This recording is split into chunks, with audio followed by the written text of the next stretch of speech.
6:18 in Trinidad and Tobago. As I said, we hope to be linking up with a prominent member of the trade union movement in a short while to talk about the demonstration, a day of prayer, and indeed highlighting issues that was at Palmy's Park in South Trinidad. But while we wait for that guest to join us, I want to focus on today's editorial in the Express, which is headlined as Rambarat's parting shot. I believe we are joined now by okay, no, not as yet. We're waiting for him to join us. And it's of course referring Clarence Rambarat, who's resigned as the Agriculture Minister. And the Express is highlighting something that I think I might have mentioned a bit of it last week, because he did speak on I-95.5 last week Sunday, not yesterday, last week Sunday. He was interviewed at I-95.5 just 3 days before his subsequent resignation. The former Minister of Agriculture, Land and Fisheries openly expressed his frustration over corruption in the transfer of state lands. What he described was a gangster operation deep inside the state, with tentacles extending down and across from the very top of the public service within a wide network that includes government-employed land surveyors, private attorneys, and banks. This rampant land fraud, he said, was being committed not by squatter lords, slum lords, and the average Joe, but from the top to the bottom of the society, with core complicity by public officials. He cited one case of a fraud perpetrated by a major banking institution in support of a $6 million mortgage for a medical doctor, which he had thwarted by a last-minute intervention, and cases involving a permanent secretary and a high official in the office of the Commissioner of State Lands. This was no squatting by the poor, but the theft of state lands by people with the means to grease the wheel and create a fake paper trail. Rambarat said he had reported the matters to the Commissioner of Police and the Prime Minister, but did not disclose what action, if any, had been taken by them. By Rambarat's account, the theft of state lands has become entrenched because the government's gatekeepers, land surveyors, attorneys, and valuators have failed to act. To underscore his point, he disclosed that the draft report of an audit into government-employed land surveyors found that they had conducted 1,900 private surveys in the period 2020 to 2021, which, by his calculation, would have attracted some $20 million in fees. I think we're just about ready now. Well, I haven't finished the editorial as yet, but I don't think many of us will be surprised by this. But it's always interesting when we get people who are not necessarily in the thick of things, but who are aware, because he, as the minister, to go in great detail as to the extent of the corruption that is rampant in Trinidad and Tobago at all levels, as was pointed out. It's not just about, we like to think about, corruption, low class public servants, and, ordinary citizens and that kind of thing. Corruption in Trinidad and Tobago is endemic. It's not an epidemic, it's endemic. We take it as normalized, and it runs from the top to the bottom. This is, per capita, the most corrupt country on the face of the earth. Per capita, the most corrupt country on the face of the earth. But let's move to our discussion now, because the trade union movement continues to mobilize its supporters to show their dissatisfaction with the government's handling of key areas of national interest. On Saturday, hundreds gathered for a day of prayer and discussion at Palmy's Park under the banner United to Fight. This event kicked off JTM's countdown to Labor Day. Of course, it's June the 19th, and they said that the time for talk is over. Well, we're going to do a little more talking now with Michael Annisette, who is the General Secretary of Natuc, the National Trade Union Center of Trinidad and Tobago. Mr. Annisette, very good morning to you. Thanks for joining us. My pleasure. Pleasant morning to Trinidad and Tobago, and the divine blessings to your listening public, and Trinidad and Tobago generally. If the trade union movement is saying that the time for talk is over, what are you calling for? All right, let me first correct a misrepresentation or disinformation always. This the Saturday rally at Palms Park was a joint effort under the banner Unite to Fight, coordinated by the National Trade Union Center, Natuc, and JTUM. It wasn't a JTUM event. And I want to put that in the public domain, because we have determined that there is a need for the federations to come together to address all the issues that are affecting not only workers, but Trinidad and Tobago in general, because we believe the time has come for we, the people of Trinidad and Tobago, to form our own agenda and to let the politicians know that they are working for us and it's not the other way around. The question of talking, we have been talking, as you are quite aware, and our conversations and our efforts to have the kind of social dialogue which is genuine with the government, it has fallen on deaf ears, and nothing material and or substantial would have come out of these discussions. And we view the discussions as just PR, old talk, and a mamangai. And therefore, we have taken the conscious decision to educate the workers and by extension the general population so that they can understand, they can have the consciousness and the self-awareness that the question of Trinidad and Tobago cannot and must not be left in the hands of politicians or financiers of the politicians or the business elite. We as workers, we as citizens, we as the voiceless, we as the disadvantaged communities must have a say in our country and what kind of country we want for our children. And that is the whole concept behind United to Fight by the labor movement, which involves JTUM and also the National Trade Union Center. Right. Okay. So now that you've made that introduction, so that we could understand the intention. But I mean, we've had this before, Mr. Annisette. We've had many assemblies. We look forward to it every June the 19th. Time for talk is over. This government must fall. The usual old talk, Mr. Annisette. What is different this time? What is different is that if you would have been at Palms Park, you would have seen one. This is not June the 19th. It's not an annual parade celebrating June the 19th.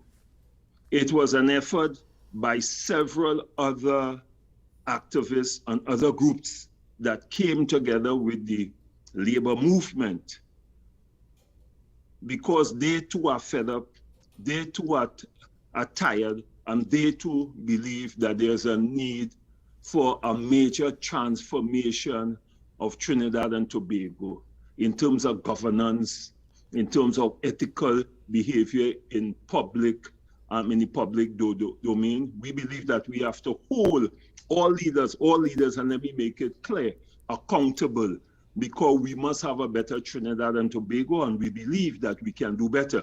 Okay, all right. I hear you, Mr. All right, Mr. Annisette. Okay. Let's say this was Saturday, was the first time we've seen so many different organizations come together to express their concern. And the Prime Minister checks the papers yesterday and says, and I'm just speculating here, we have no time to bother with them now because they can't do nothing until the next election anyway. Kamla Prasad Bisesa and her lackeys check out the news and think, don't bother with them now. They can't do nothing. They could talk. Annisette and Abdullah and all of them, they could talk from now till kingdom come. They can't do nothing. No, well, what you are preaching is to the convert, because that is the behavior of this government. They don't listen. They don't engage the population. And there is a building of consciousness and a and an awareness that I have never seen, where people are now questioning the government, where people are now questioning what is being done by the government, where even people within the political parties that you mentioned are now raising deep concerns.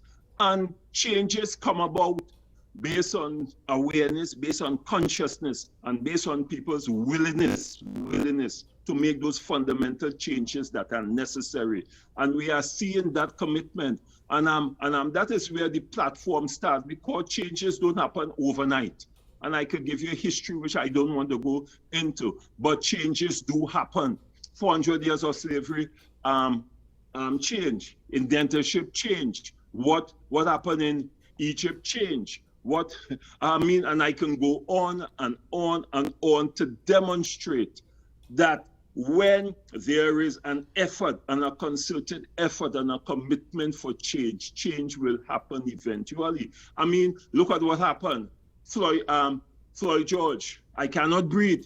That mobilized a whole world to make some changes within the United States system.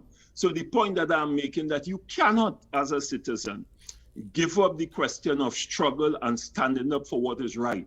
Because what is right will always remain right, and eventually light will conquer darkness. So that our efforts is one of genuinity. Our efforts is about Trinidad and Tobago and our children, and the kind of legacy that we leave for our children.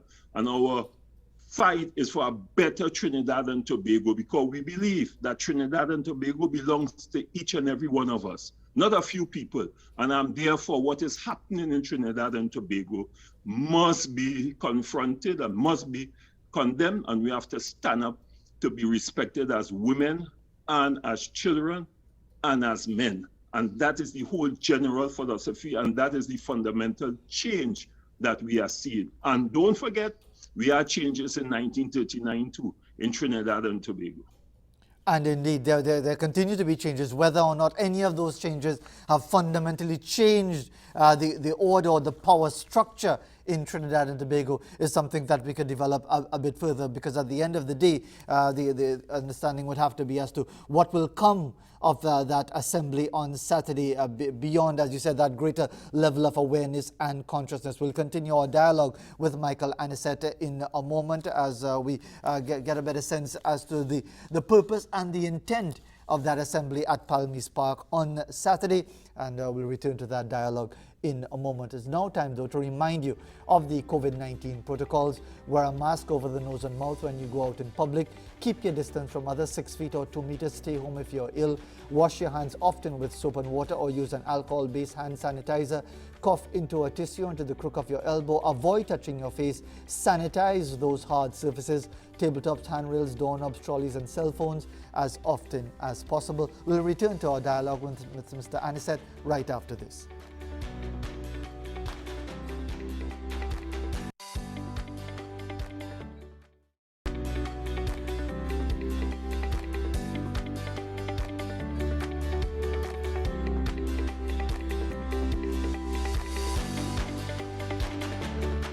.35 in Trinidad and Tobago. We have a few minutes left in our discussion with Michael Annisette, the head of the Seamen and Waterfront Workers Trade Union, and also the head of Natuc, joining us this morning to put into context that event on Saturday at Palmies Park. So Mr. Annisette, the event has taken place. What next? What happens next?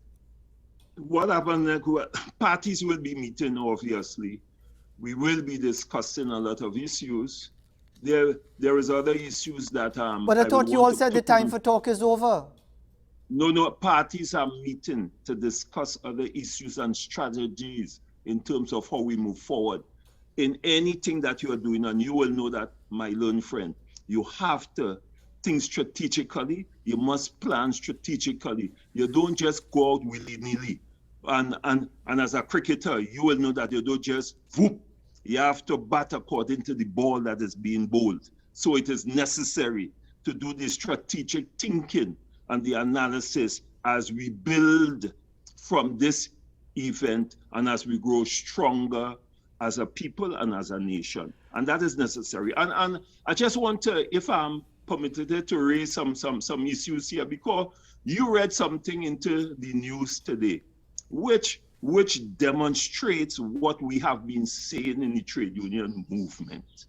And we have observed a propensity by this government to make misrepresentation and send out disinformation into the public domain in order to have their own ways. And we have seen attacks with, to the trade union movement and the leadership by their social media activists. But having said that, I want to deal with something that no one has paid attention to. The government in his last meeting with me, the people with the minister responsible for FAZEER, would have made some damning statements, and statements which I will challenge and which I will put in the public domain, which is incorrect. It has to do with the so-called plant, where the impression that was given that the government is losing money and they are spending so much money.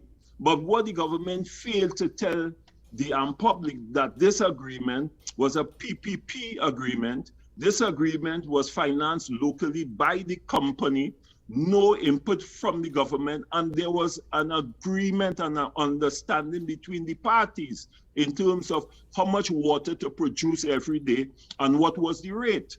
Does the public know that the agreement is that they will sell the water to the government for $1 and the government in turn will sell it back for $12 TT, making a profit of almost 100%. So the question has to be, why we entered into an agreement, why the agreement gives you a profit margin in terms of WASA reselling the water, and the government is now trying to use the workers and the union as a scapegoat in the context of corruption. And look at what is happening, because there is a playbook from the government. We saw it in Petrotrin. We saw it in the port of Port of Spain. And then the government have failed to pay the wage increases from since 2014 to 2017, the 12% wage increase. And now they are now saying that there's no money for negotiations. And I think that is unfair. All the frontline workers who have been outside there, all right, during the COVID, there's no wage increases for these government employees. But what we are seeing, major contractors are getting increases. Major contractors are getting pay. But when it comes to the workers, when it comes to we who buy the goods and services, because without a population with purchasing powers to buy the goods and services, your economy is going to collapse. And let me make one more point here.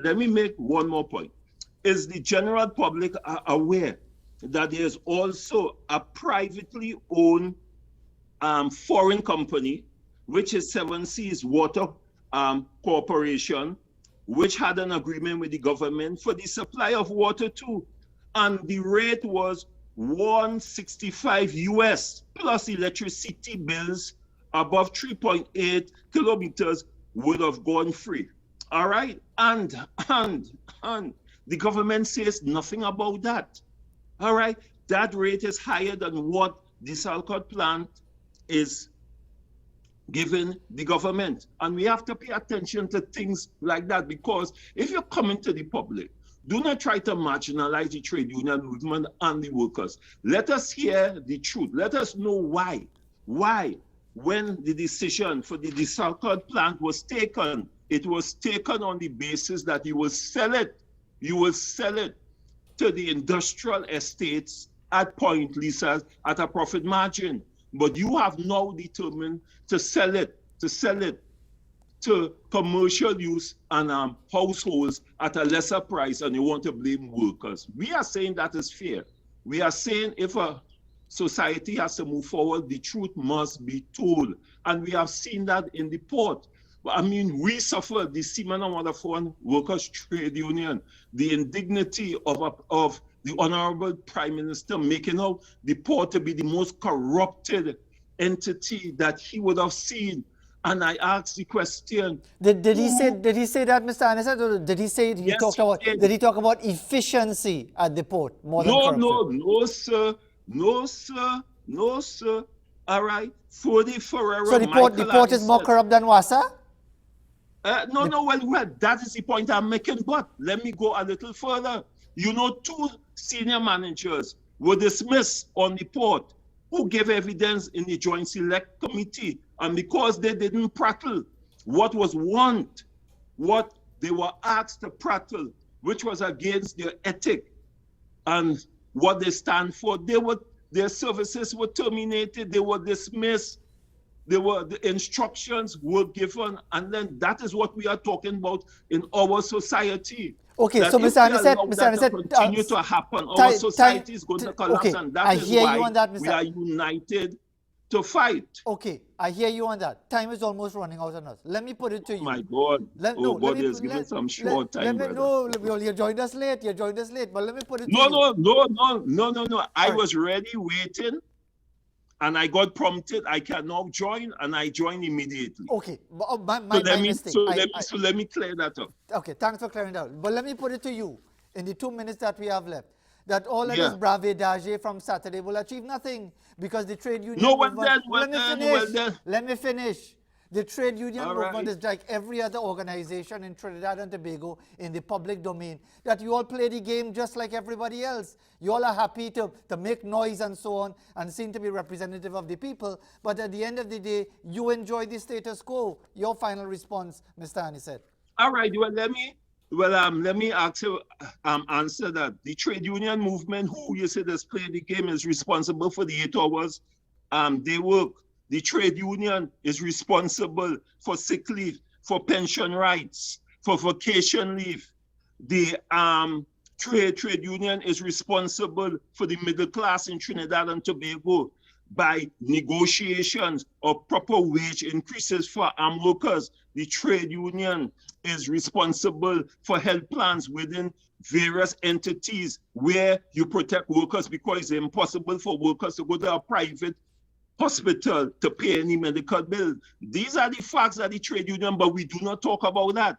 We always attempt to vilify the trade union movement, and I understand that because it is in the interest of the government to do that and to marginalize us. And I would make it clear, without workers, without the trade union movement, you wouldn't have a better Trinidad and Tobago, because nowhere in the world, and I challenge anyone to show me history where a government in power would have come to workers and say, we love you, take a 5% wage increase. We love you, take a health plan. We always have to advocate and fight and struggle for what is right. Workers died, right, for standing up for what is right. And that is the history of the trade union movement, and it will continue to be the history, because we are the only democratic institution that will stand up for what is right. We stand up about the vaccination, and I didn't have any time to deal with it, but I want to put it in the public domain that we will be challenging the safe zone, because that doesn't follow the science. It's a vicious and malicious attack on the citizens of Trinidad and Tobago. We're going to challenge it. We have challenging something that is almost irrelevant now. We're not going to have a safe zone very soon. No, hello. I am showing you the role of the trade union movement, because when we stood up then we said no to mandatory vaccination, I got licks in you hit me a few carpets in my head, bam, bam, bam, bam. And look at what happened, because the science is now coming out and proving what we are saying. I have a book here, right? And I don't want to quote it. We will have to have a half an hour to deal with that, which supported and confirm what we were saying in the trade union. So the trade union movement is relevant.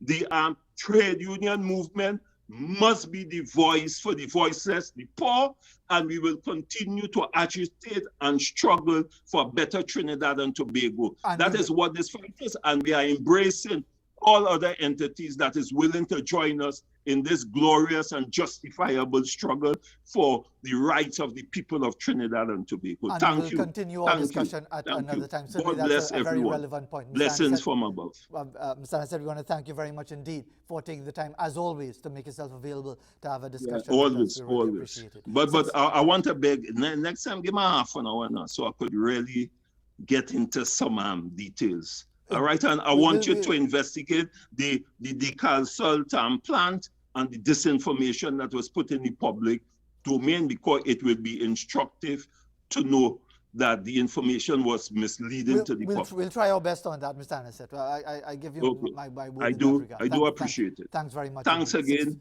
You're more than Thanks welcome. again. 646 in Trinidad and Tobago. As we go to the break, here's a video submission of you captured in the backyard. It's a squirrel in the tree, perhaps searching for something to eat, more than likely looking for nuts, because that's usually what they eat, as the camera tries to follow to find out.